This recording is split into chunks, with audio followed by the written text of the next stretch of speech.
And a very worrying situation in Quebec is expected to move Montreal and Quebec City into COVID-19 red alert zones.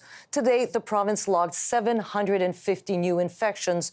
Meanwhile, Ontario hit a bleak milestone. The most recent reporting marked the highest ever daily total with 700 new cases. What's gone wrong in Quebec and Ontario? Are both provinces on their way to another lockdown? CTV News infectious disease specialist Dr. Abdu Sharkawy is here to discuss. Dr. Sharkawy, very nice to see you as usual. We have the same questions for you, the same worried minds. What measures do you think should be in place to control the curve in Quebec? What would you like to see in Quebec's announcement this afternoon? Well, I think bold steps are needed at this point in time. I think the same sort of restrictions on socializing that we went through in stage 2 are probably going to need to be reinstituted now. We're not in a situation where we have much margin for error. I would implore everyone who needs to socialize to limit that to their own nuclear family and to really minimize anything that's non-essential.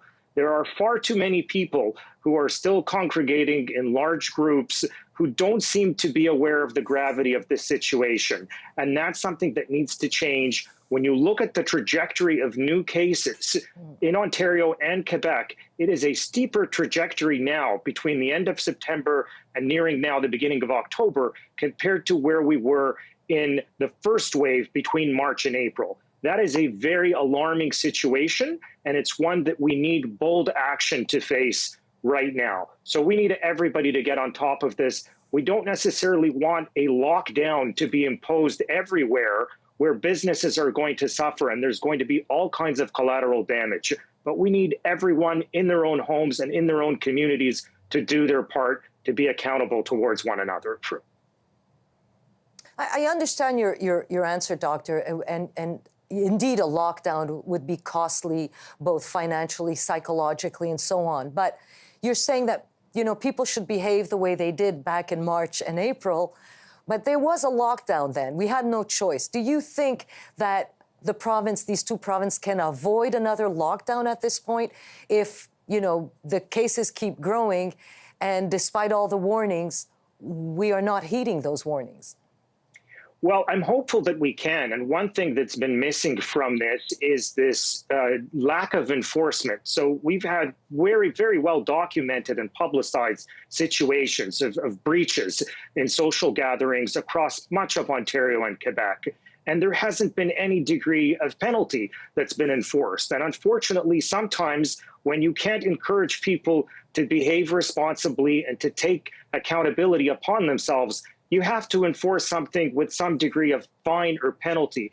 And I think we may have to move into that sort of strategy at this point to deter people from doing what they're already doing and putting a lot of others at risk. So Ontario Premier Doug Ford announced $52 million to hire nearly, 4,000 more healthcare workers. As someone on the front lines, what are your immediate needs? Would this help people stay home? Will this help the pandemic? 4,000 more people. What are your real needs? Well, it's an extra layer of protection, and it's certainly nice to have an insurance policy when we don't know exactly how far our healthcare system's capacity is going to be stretched, especially as we await the approach of flu season. This doesn't really address the fundamental issue, however, that we don't have a practical testing strategy right now that is going to allow people to be tested and get a good turnaround time quickly, especially when we're talking about schools still being open and other workplaces still being open. It's going to be a huge disruption and difficulty to deal with if we don't have a rapid testing strategy in place.